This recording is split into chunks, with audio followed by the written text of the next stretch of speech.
Hello everyone, the Kentucky Patriot here. Now this video may be a little different than maybe what you're used to or what I normally do. I was actually had in mind to do an AK AR comparison, something like that, and hopefully I'll get to the range pretty soon and we'll get to try out those bullets that Loads of Bacon casted for me. I think it was 347 grain, something like that, was the hollow point, maybe 350, some 360 grain for the flat nose, and then the ones with the concave tips. But anyway, very large bull. It's supposed to be a lot of fun. So I've got my brass cleaned and primed and ready to go. Just need to get those loaded. Hopefully we'll have that coming pretty soon. But I just want to make this video and talk to you a little bit about the coronavirus, the Covid-19. It's kind of got everybody on edge. We hear so much about it. What's true, what's not, panic not, whatever. And real quick, to get this out of the way, a couple things. I know people's going to say, one, what gives you any authority to talk about this? You don't work for the Center of Disease Control. You're not a doctor. You're not a pathologist, and I understand that. So if that's your complaint, then you can go ahead and stop this video. Or the other one, if you say you ramble too much or you talk too much, I'll save you time and me time. And you can go ahead and stop this video now because that's all I'm going to do. And I don't mean to get off on the wrong foot, but I'm just saving me and you some trouble. But the other 99.9% of you, my friends, the ones I appreciate, thank you so much for watching. You help me. You've been kind. The gun community and the community here on YouTube has just been fabulous. We appreciate you.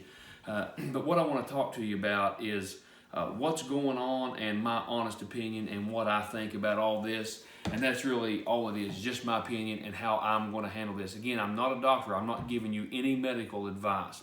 But this is kind of my experience, some things I do know, and some things that I would like to share with you. Number one, I'm not denying the virus. I'm not saying there's no such thing. I'm not saying it's not real. Unfortunately, some people have lost their lives, and I do hate that, and my heart goes out to them as I do anybody that's sick. But I want you to understand something. In my field, I want you to understand that influenza kills people all the time. You'll see on death certificates all the time where influenza or pneumonia, something that if you get when you're young and healthy, you're down for a few days and you're right back out, no big deal. But if somebody that's an infant or somebody that's way up in years, elderly, who's already got some breathing health issues, it can be very critical for them or even fatal. So I'm not telling you not to take precautions. I'm not telling you not to wash your hands, which you should be doing anyway. I'm not telling you to use common sense or whatever. But this is really why I want to make the video. The virus doesn't concern me near as much as some of the other things that's going on that maybe you don't know about, you don't hear about. That's what I want to talk to you about.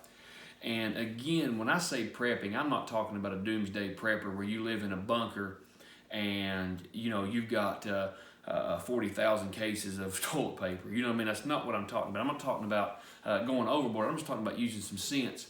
But when you see situations arise like this, it kind of lets you know how humanity really is. When really there's not really that big of a panic, there's not really that big of a scare. Just the virus is serious, but come on. We've canceled sports, we've canceled Cosmicon events, any kind of gatherings. They're calling for schools to be canceled, universities, all this stuff. And I know they're taking precautions, I understand that. But because of the panic, people have literally been getting in fistfights over toilet paper. We see people, and I shared it on my Instagram and Facebook account a while back. It was during the Black Friday, where all these people was rushing through this door and trampling one another. And it said, if these people will go to this extremes and do this over a TV, a flat screen TV that's on sale, what are they going to do when the food runs out? So I will be honest with you, civil unrest and people panicking and a few other things, and I'm going to get into that in just a second, frighten me much more than the virus. And I want you to understand something. I've mentioned this in several videos. We've talked about prepping. A lot of times people don't want to prep because they're afraid of what people will say about them or what kind of stigma it gives off. Well, here's the thing. Nobody knows that you have, don't let anybody know that you prep, that you take precautions. Again, when I say prepper, I'm not talking about building a tunnel system underground where you're going to survive a nuclear. That's not what I'm talking about. But what I am talking about is we didn't run out and buy toilet paper because everybody was panicked. We already had some. We keep that stuff.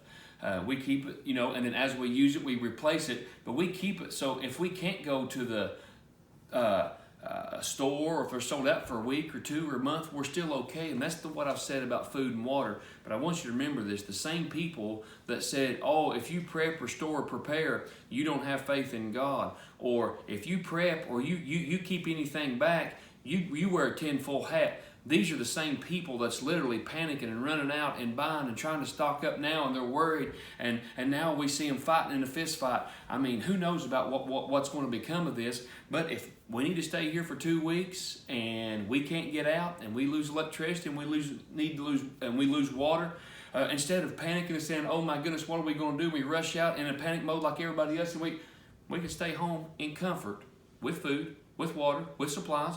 I'm not panicked. I'm not worried. My wife's not worried. My kids aren't worried.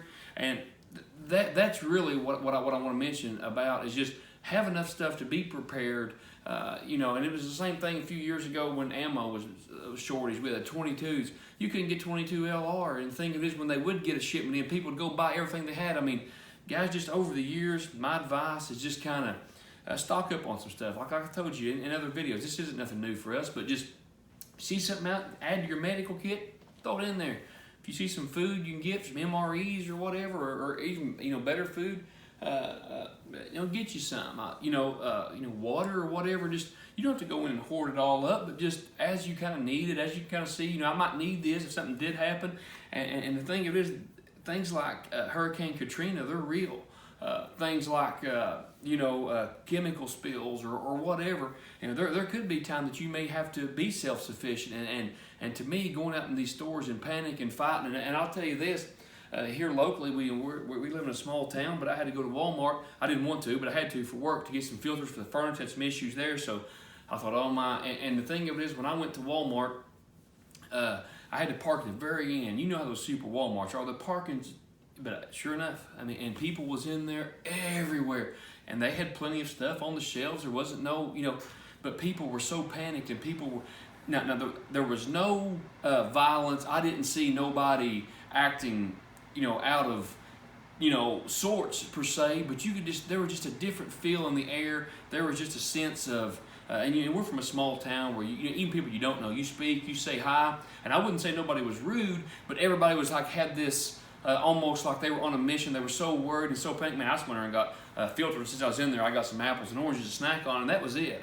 So the thing of it is, people are I think, on edge, and they're really worried. But if you have these things and you can kind of sit back, and I'll tell you what worries me. This is what worries me, and this is what you may not know. Sure, take precautions of the virus, but in Illinois, the governor's trying to put a ban on firearms and the sale of ammunition. Now, let me ask you this. What does this virus have to do with ammunition and firearms? What does this virus have to do with your constitutional rights? That scares me much more than this virus. It certainly does. Red flag laws concern me much more than this virus. Quarantines scare me much more than this virus. And you say, well, isn't quarantine a good thing? Yeah, I can understand maybe, them saying, listen, we're not letting visitors into the nursing homes or whatever. We're just trying to, but they said there was a case of the coronavirus, and the guy, didn't want the treatment or whatever. So after he was diagnosed, he just wanted to go home. Well, they told him to self-quarantine, which, okay, but now every news story is not true, so I can't say for all the details. We'll follow this and see what comes of this. But according to what we have heard and read, the governor, I think, stepped in, the judge executive stepped in, and they have law enforcement sitting around his house 24 hours to make sure that he is quarantined.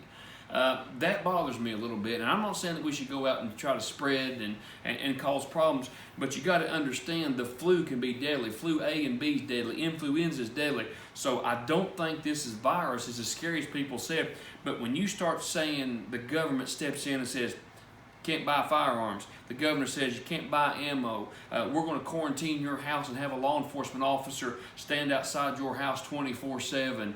When we start seeing things like this, and like I said, red flag laws, different things that's kind of moving down different ways, that scares me much more than really the virus itself. Nobody wants the virus. Again, take precautions, especially if you've got young kids or elderly, if you've got some respiratory problems. I'm not trying to blow this off and say it's not important, but I'm telling you, your constitutional rights should not be affected under any circumstances. I don't care if flu, no flu, virus, no virus. What do you mean to stop a ban of ammunition? That disturbs me. So really, like I said, I don't claim to be an expert in the field. I don't claim to be a medical professional, not giving you any medical advice. But what I am saying is, let's just step back here a minute and take a deep breath and look at really what's going on. I think while other people are panicking, other people are running around and literally fist fighting over toilet paper, you and I should take heed and keep this in the back of our mind. If they're literally fighting physically, and you've probably seen it on Facebook or whatever by now, you know, the people had to pull them apart, trying to call law enforcement, I mean, this is literally over toilet paper now. So you can see how irrational people can be in civil unrest, and that's why I think it's important to have a plan, to have some food, to have some backup, to have some water, have some just supplies like toilet paper and medical. So when things like this happen, like I said, if they're going to do that over a flat screen television, they're going to do that over toilet paper. What if we really do see hard times in this country? What if a Hurricane Katrina lasts more than a day or two or a week? What if it goes into a month or two? And you know, we've seen it happen in certain places, but we always think it's never going to happen here, it's never going to happen to us. And remember though, like I said, the people that called us, you know, oh, you're all the people that prep and store ammunition and have guns, you carry a gun, you're one of them 10 full guys. Those are the same people that's literally fist fighting over toilet paper now. So really, I'm not telling you to prep or not to prep or whatever, but I just still think if we can be prepared for situations like this, the better prepared we are, the easier it's going to be on us and our kids. Like I said, my kids, they're not worried. We're not worried. We're sitting here trying to enjoy life. But the thing of it is, I don't want to go and have to worry about these things. If you just keep a little bit back, if they do say you can't get out for 2 weeks, the store shut down for a month, you're not in a frenzy. You're not in a panic. You can sustain, you can be healthy. And that's the same thing with carrying a gun. I don't carry a gun because I'm worried or scared or paranoid.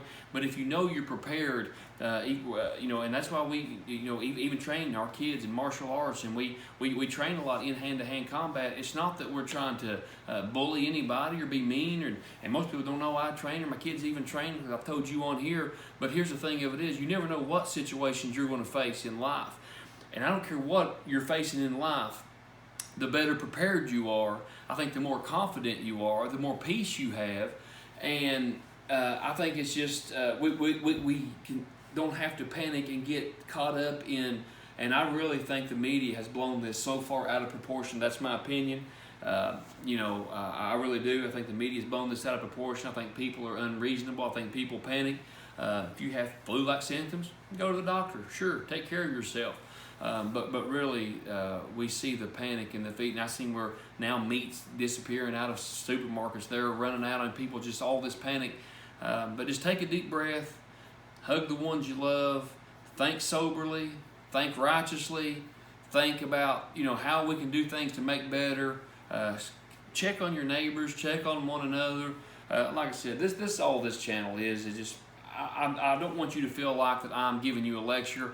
I want to feel like you're at my coffee table with me, and we're just talking about this over a cup of coffee. Because I do anything to help you, do anything to help my neighbors, and that's the kind of people you want to be around. Like I said, if somebody's going to fight and, you know, over this simple items, I'm telling you, we're living in a day where you need to be vigilant, you need to be sober, you need to keep your eyes out, keep your ears up. Again, we're not paranoid. We don't have 10 full hats, but like I said, being prepared, they can laugh and mock, but like I said, Joseph, he knew in the Bible there when there's going to be 7 years of feast and 7 years of famine. He knew those 7 years of famine would come. He stored, he prepared, and not only was he able to help himself and his family, he was able to help others. So be a good neighbor, be a good steward. You know, I wish you the very best, and like I said, I hope this maybe brings a little bit of help to you, a little bit of encouragement to you, because like I said, I don't think it's going to be as bad as the media lets on, but it might be a good learning curve for us to see how people react in just the least little bit of civil unrest, and you see how everybody, I mean, even Disneyland shutting down all this fear that's gripped people and how they respond, I'll tell you, if things really get bad, it will pay you to be prepared. I really believe that. So again, just kind of watch where you go. Just kind of watch, you know, like I said, wash your hands. You should be doing anyway. Just keep an eye on your youngsters, on the elderly. And I really want to hear from you. I really do.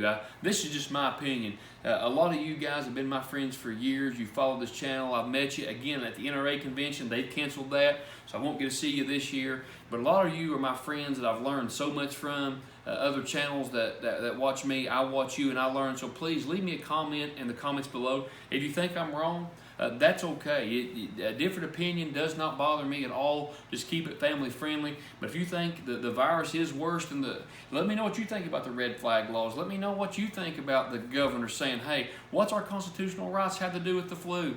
Let me know what you think about the civil unrest or martial law or the quarantines or the world government saying this is a pandemic and trying to get involved.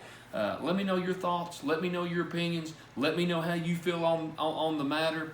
Leave it in the comment below. And like I said, hopefully next video we'll get back to having fun. We'll be shooting some, or we'll be. I've got several different rounds I want to test. And one round, I think it was Hootie Who that gave it to me.